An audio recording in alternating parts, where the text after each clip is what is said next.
પ્રણામ, good morning મિત્રો. અગાઉના તાસમાં આપણે કુદરતી વનસ્પતિના 5 પ્રદેશો સમજ્યા, જે પ્રકરણ 17નો બીજો ભાગ હતો. હવે આજે પ્રકરણ 17નો ત્રીજો અને છેલ્લો ભાગ, જેમાં આપણે જંગલોની પેદાશ, તેની ઉપયોગિતા, જંગલોનું પર્યાવરણીય મહત્ત્વ, જંગલ વિનાશના કારણો અને વન સંરક્ષણ એવા 4 મહત્ત્વના મુદ્દાઓ શીખવાના છે. હવે સૌથી પહેલાં જોઈએ જંગલોની પેદાશ અને તેની ઉપયોગિતા. જંગલો આપણને કઈ રીતે ઉપયોગી છે? આર્થિક દૃષ્ટિકોણથી જંગલોનું શું મહત્ત્વ છે? તો જંગલો એ માનવજાતને અનેક રીતે ઉપયોગી છે. આપણે વધુમાં વધુ ઉદાહરણો એના સંદર્ભે યાદ રાખવાના છે. તો જંગલોમાંથી મળતું ઇમારતી લાકડું, સાગ, સાલ, જે ફર્નિચર બનાવવા કામ લાગે છે. પાઠના પહેલા તાસમાં આપણે જોયું હતું કે 450 જેટલી ઇમારતી વૃક્ષોની પ્રજાતિઓ ભારતમાં છે. સુંદરવનમાંથી પ્રાપ્ત થતા સુંદરી વૃક્ષના લાકડામાંથી હોડી બનાવવામાં આવે છે. પશ્ચિમ બંગાળના સુંદરવનમાં સુંદરી વૃક્ષમાંથી જે લાકડું પ્રાપ્ત થાય છે, એમાંથી હોડી બને. હિમાલયના ઠંડા પ્રદેશોમાં થતું દેવદાર ગઈકાલે આપણે સમજ્યા, અને ચીડના લાકડામાંથી રમતગમતના સાધનો બને છે, પોચું લાકડું હોય. તેમજ ચા અને દવાના પેકિંગની પેટીઓ એટલે કે ખોખા બનાવવામાં આવે છે દેવદાર અને ચીડના લાકડામાંથી. ચીડના રસમાંથી ટર્પેન્ટાઇન બને છે, ટર્પેન્ટાઇન બનાવવામાં આવે ચીડના રસમાંથી. ચંદનમાંથી ઉષ્ણકટિબંધીય મોસમી જંગલો કે ખરાવ જંગલોમાં આ ચંદનના વૃક્ષની પ્રજાતિ જોવા મળે. સૌથી મૂલ્યવાન ગણાય છે. ચંદનમાંથી સુગંધી તેલ, સૌંદર્યવર્ધક બનાવટો બનાવવામાં આવે છે. જુદા જુદા સૌંદર્ય પ્રસાધનો બનાવવા માટે ચંદનનો ઉપયોગ થાય છે, ચંદનના લાકડાનો. વાંસમાંથી, વાંસ એ પણ મોસમી જંગલોની વૃક્ષ પ્રજાતિ છે. વાંસમાંથી ટોપલા, ટોપલી, રમકડા, ગૃહ સુશોભનની ચીજો બનાવવામાં આવે છે. ગૃહ સુશોભનમાં વાંસમાંથી બનતી ચીજ વસ્તુઓ ઉપયોગમાં લેવાય. મિત્રો, આ ઉદાહરણો સાથે જંગલમાંથી કેટલીક બીજી પણ વન્ય પેદાશો પ્રાપ્ત થાય છે, જે આપણા રોજિંદા જીવનમાં ખૂબ ઉપયોગી છે, સ્વાસ્થ્યવર્ધક છે. જેમ કે રોજિંદા જીવનમાં લાખનો ઉપયોગ, રાડ, ગુંદર, રબર, મધ, નેતર લાકડું છે એક પ્રકારે. આ બધી વન્ય પેદાશો પૂરી પાડે છે. સાથે સાથે વનસ્પતિ ઔષધિઓ, આપણે સૌથી મોટું દ્રષ્ટાંત એનું આપ્યું હતું કે આયુર્વેદમાં 2000 વનસ્પતિ ઔષધિઓનો ઉલ્લેખ છે. એવી કેટલીક મુખ્ય વનસ્પતિ ઔષધિઓના આપણે ઉદાહરણ જોઈએ તો આંબળા, બેહડા, હરડે, અશ્વગંધા વગેરે વનસ્પતિઓ ઔષધીય ઉપયોગિતા ધરાવે છે. અત્યારે શિયાળો ચાલે છે. શિયાળો એટલે સ્વાસ્થ્યવર્ધક, ખુશનુમા હવામાન હોય, ત્યારે આવી બધી કેટલીક વનસ્પતિ ઔષધિઓનું આપણે સેવન કરીએ છીએ. તો મિત્રો, એવા કેટલાક મહત્ત્વની વનસ્પતિ ઔષધિઓ વિશે આપણે અહીંયા ઉદાહરણ સહિત સમજવાનું છે. અને એ પણ તમારે પ્રશ્નના જવાબમાં રજૂઆત કરવી પડે. જ્યારે ટૂંક નોંધ આવે કે જંગલોની પેદાશ અથવા તેની ઉપયોગિતા, તો ત્યારે એ દ્રષ્ટાંત તમારે લખવા પડે. હવે એવી કેટલીક આપણે વનસ્પતિની ઔષધીય ઉપયોગિતા સમજીએ.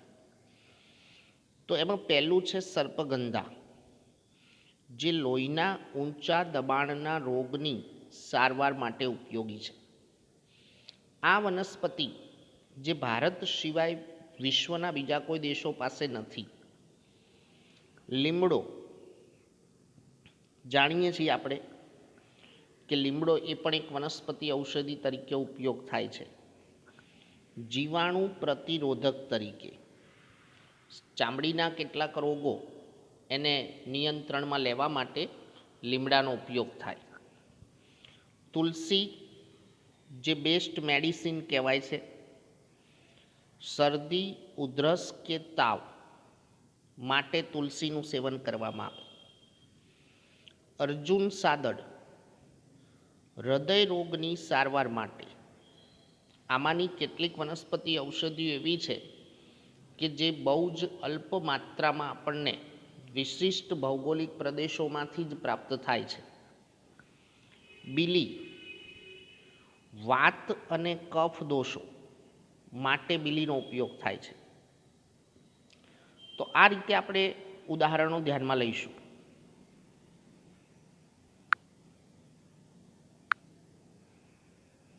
ત્યાર પછી છે ગળો.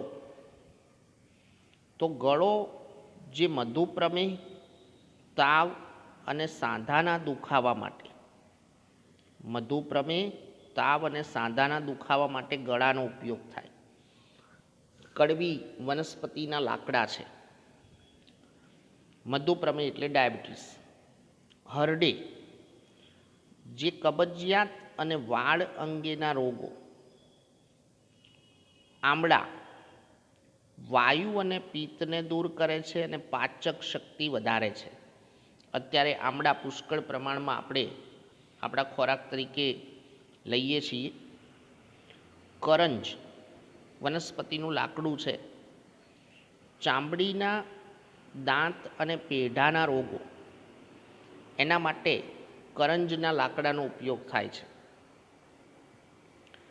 આ ઉપરાંત ખાખરાના પાનમાંથી પતરાળા પડિયા, ખાખરાના પાનમાંથી પતરાળા અને પડિયા બનાવવામાં આવે, મોટા પાન. ખેરના લાકડામાંથી કાથો બને છે. ટીમરૂના પાનમાંથી બીડી બનાવવામાં આવે છે. ટીમરૂના પાન નાના હોય એમાંથી બીડી બનાવવામાં આવે. એટલે આ મુજબ જંગલો એ વનવાસી પ્રજાને આજીવિકા તેમજ ખોરાક પૂરો પાડે છે. આજીવિકા પણ પ્રાપ્ત થાય છે, સાથે સાથે ખોરાકની પૂર્તિ પણ થાય. આમ જંગલો એ માનવ જીવનને સામાજિક અને આર્થિક વિકાસમાં યોગદાન આપે છે. ખૂબ મહત્ત્વ છે વનસ્પતિનું આપણા માનવ જીવન માટે. એટલે અહીંથી આપણે 3 ગુણનો પ્રશ્ન લખીશું કોષ્ટક સાથે. જંગલોની ઉપયોગિતા અથવા વન્ય પેદાશો.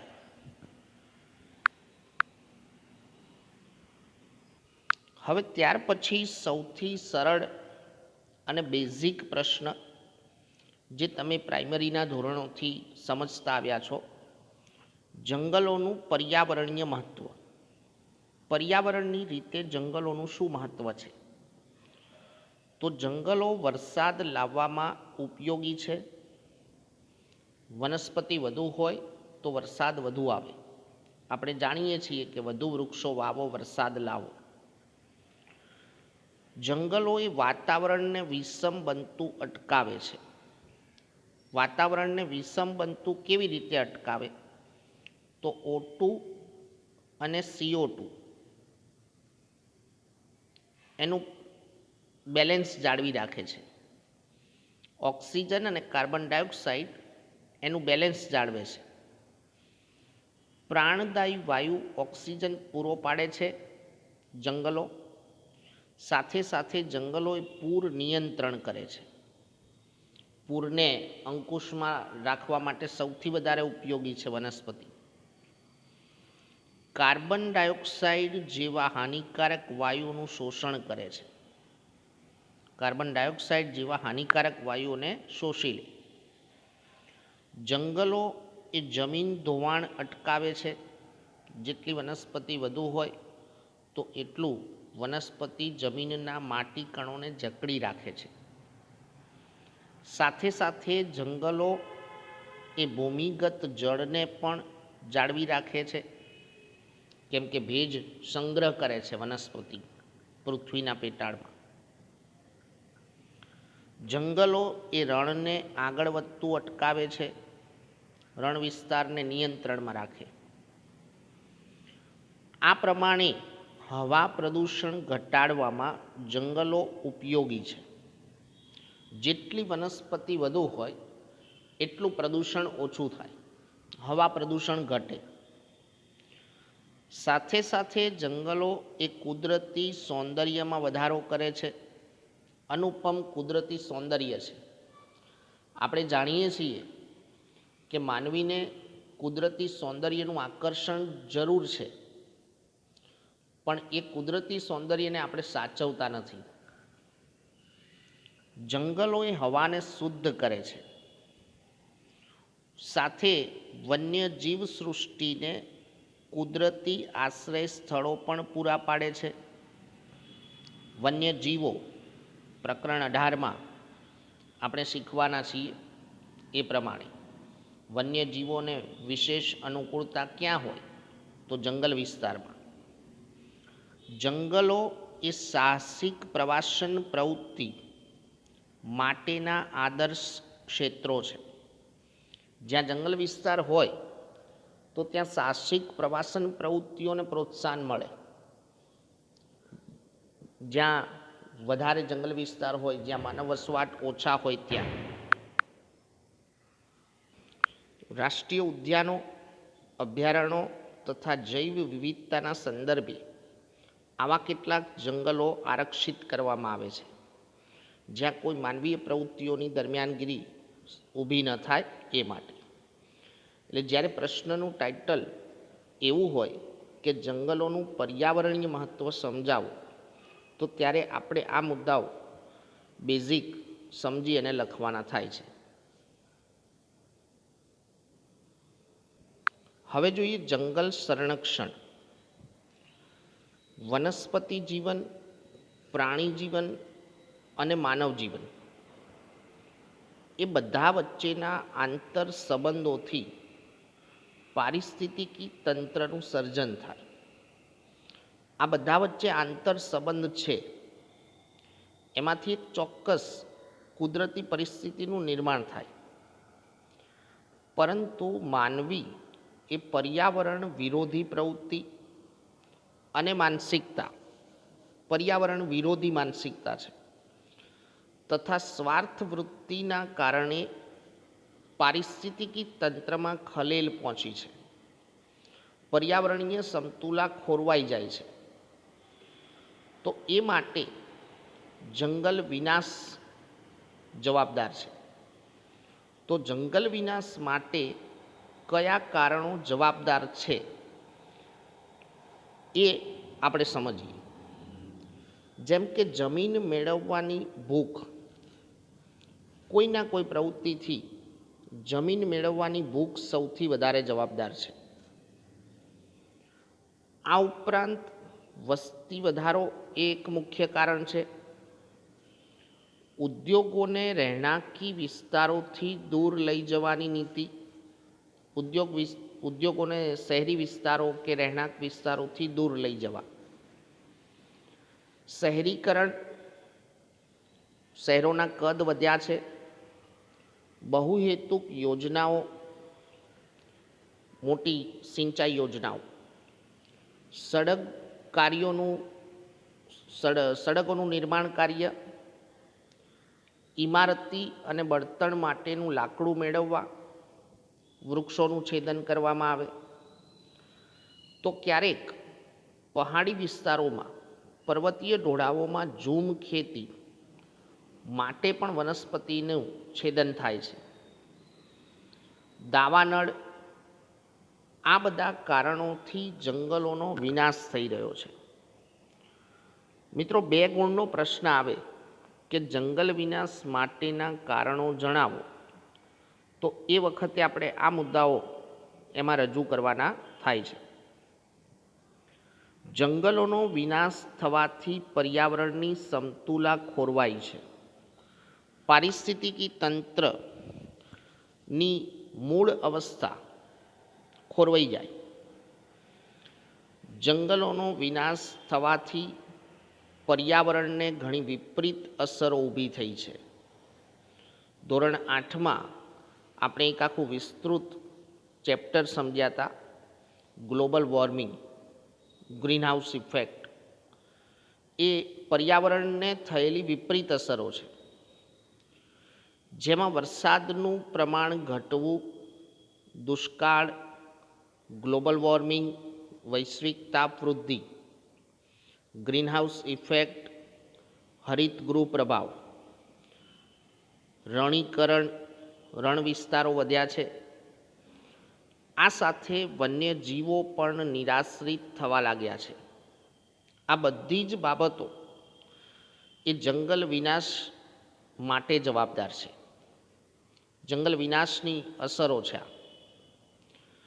તો એના માટે જંગલ સંરક્ષણ માટે શું પ્રયત્ન થયા છે એ સંદર્ભે થોડા પોઈન્ટ્સ અહીંયા જોઈએ.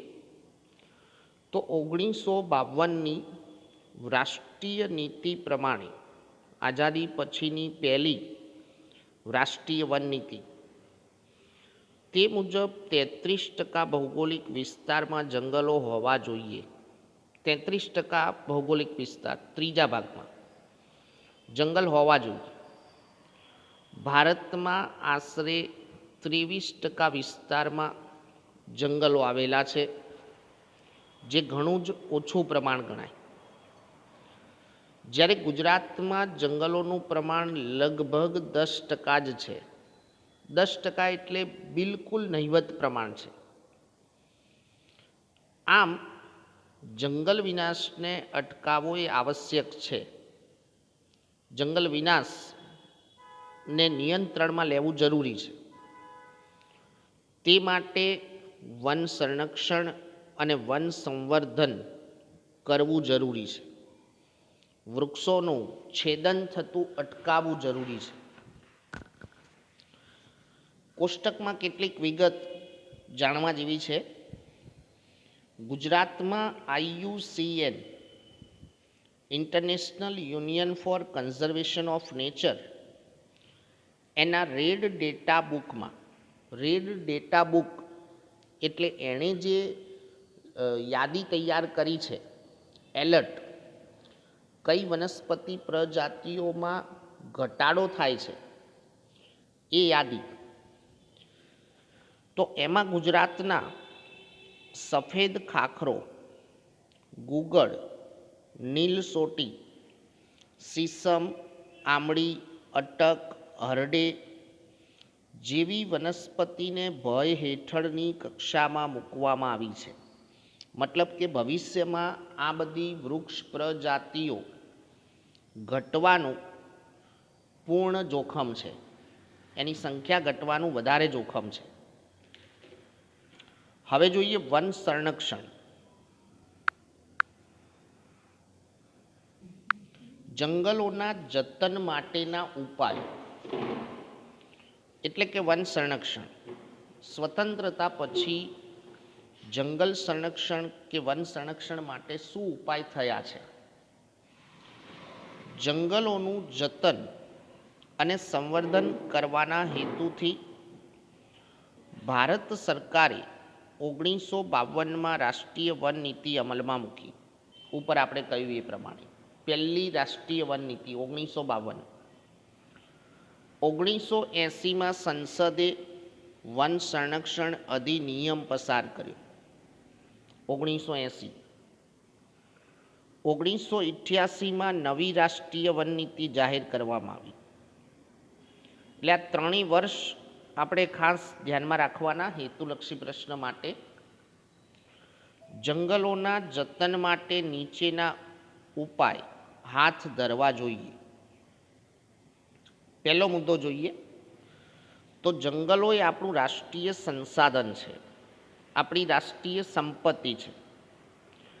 એનું જતન કરવું એ આપણી નૈતિક ફરજ છે તેવી સમજ કેળવવી. બંધારણીય ફરજ છે વન સંરક્ષણ કરવું એ. નંબર 2, વૃક્ષ છેદન અટકાવવું, ગેરકાયદેસર વૃક્ષ કાપનારને કડક સજા કરવી. ગેરકાયદેસર વૃક્ષોનું છેદન થતું હોય તેની સામે કડક નિયંત્રણ. ત્રીજું, વન મહોત્સવ, સામાજિક વનીકરણ જેવા કાર્યક્રમોમાં લોક ભાગીદારી વધારવી. વન મહોત્સવ, હમણાં નીચે કેટલાક દિવસો તમને બતાવું છું, એવા દિવસોની ઉજવણી, કોઈ સામાજિક વનીકરણ થતું હોય સાર્વજનિક સ્થળોએ તો એમાં લોક ભાગીદારી વધે એવો પ્રયત્ન કરવો. પડતર જમીન હોય, નદીઓ કે રેલવે સડકોની બંને બાજુ વૃક્ષારોપણ કરવું અને એનું સંવર્ધન કરવું. મિત્રો, માત્ર વૃક્ષો રોપવાથી હેતુ સિદ્ધ નથી થતો. વૃક્ષો રોપવાની સાથે એનું સંવર્ધન કરવું, એને સારી રીતે ઉછેરવા એ બહુ અગત્યનું છે. નંબર 4, પર્યાવરણીય શિક્ષણ.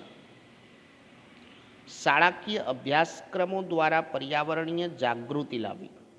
આપણે આજે અભ્યાસ કરીએ છીએ પર્યાવરણીય અભ્યાસ કહેવાય, પર્યાવરણલક્ષી અભ્યાસક્રમ છે આ.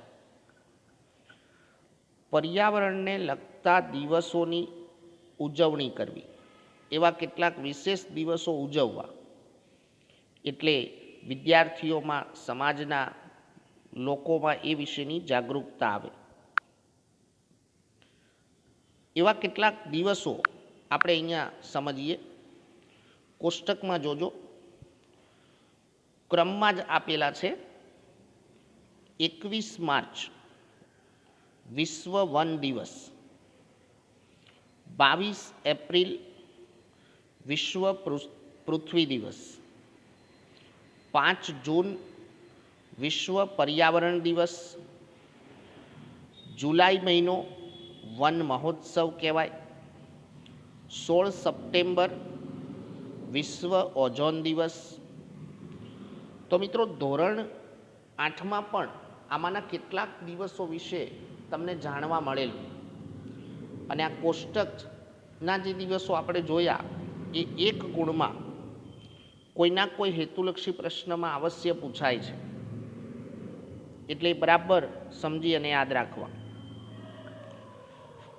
જંગલોમાં આગ ન લાગે તેની તકેદારી રાખવી, કુદરતી કે કોઈ પણ માનવીની બેદરકારીથી. અને જો આગ લાગે તો ત્વરિત તેનું શમન કરવું, તેને ઓલવવાના પ્રયત્નો ઝડપી હોવા જોઈએ.